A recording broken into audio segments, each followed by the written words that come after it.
कौन है Hamas commander Ibrahim बियारी, जिसके लिए इजराइल ने फिलिस्तीन के सबसे बड़े रिफ्यूजी कैंप जवालिया पर हमला किया। इजराइल और हमास के बीच छिड़े महायुद्ध को 1 महीना होने वाला है। इस दौरान दोनों ही हार न मानते हुए एक दूसरे पर ताबड़तोड़ हमले कर रहे हैं। इससे गाजा में काफ़ी तबाही मची हुई है। इस जंग में अब तक हजारों लोगों की मौत हो चुकी है। इस बीच इजरायली सेना ने एक बड़ा दावा किया है। IDF के मुताबिक उसने हमास के सेंट्रल जवालिया बटालियन के कमांडर इब्राहिम बियारी को मार गिराया है। इजरायली सुरक्षा बलों के मुताबिक हमास का शीर्ष कमांडर इब्राहिम बियारी 7 अक्टूबर को इजराइल पर हमला करने वालों में से एक था।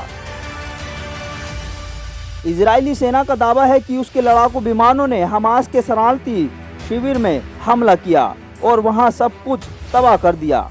इस दौरान सेना ने हमास के सेंट्रल जवालिया बटालियन के कमांडर इब्राहिम बियारी को भी मार गिराया, जिसके बाद IDF ने सोशल मीडिया साइट पर एक पोस्ट शेयर कर बताया कि इजरायली सेना के हमले में हमास के भूमिगत ढांचे ध्वस्त हो गए हैं। इस दौरान बड़ी संख्या में उसके हमास के लड़ाके मारे गए। इस हमले में सेंट्रल जवालिया बटालियन के कमांडर इब्राहिम बियारी भी मारा गया है। IDF ने बताया कि इस दौरान वहां के निवासियों से अपनी सुरक्षा के लिए दक्षिण की तरफ जाने को कहा गया। हालांकि हमास ने इजराइल के इस दावे का खंडन किया है। उसका कहना है कि शिविर में उसका कोई कमांडर नहीं था। आपको बता दें कि इब्राहिम बियारी गाजा पट्टी में जवालिया शरणार्थी शिविर में तैनात सेंट्रल हमास के जवालिया बटालियन का कमांडर था। माना जाता है कि इब्राहिम बियारी इजराइल पर हुए कई हमलों में शामिल था। वो इजराइल पर हमले के बाद से गाजा पट्टी में हमास के सभी अभियानों की देखरेख कर रहा था।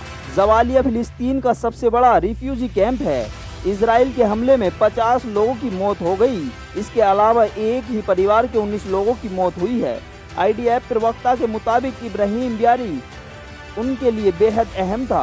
7 अक्टूबर को इजराइल पर हुए हमले की योजना बनाने और इस योजना को अंजाम देने में इब्राहिम बियारी की अहम भूमिका थी। इसके अलावा इब्राहिम बियारी 2004 के अशदोद बंदरगाह पर हुए हमले में हमास के लड़ाके को भेजने में भी शामिल था। इस हमले में इजराइल के 13 लोगों की मौत हो गई थी।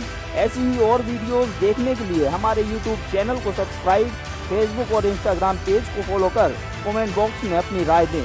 News desk ABC world Hindi.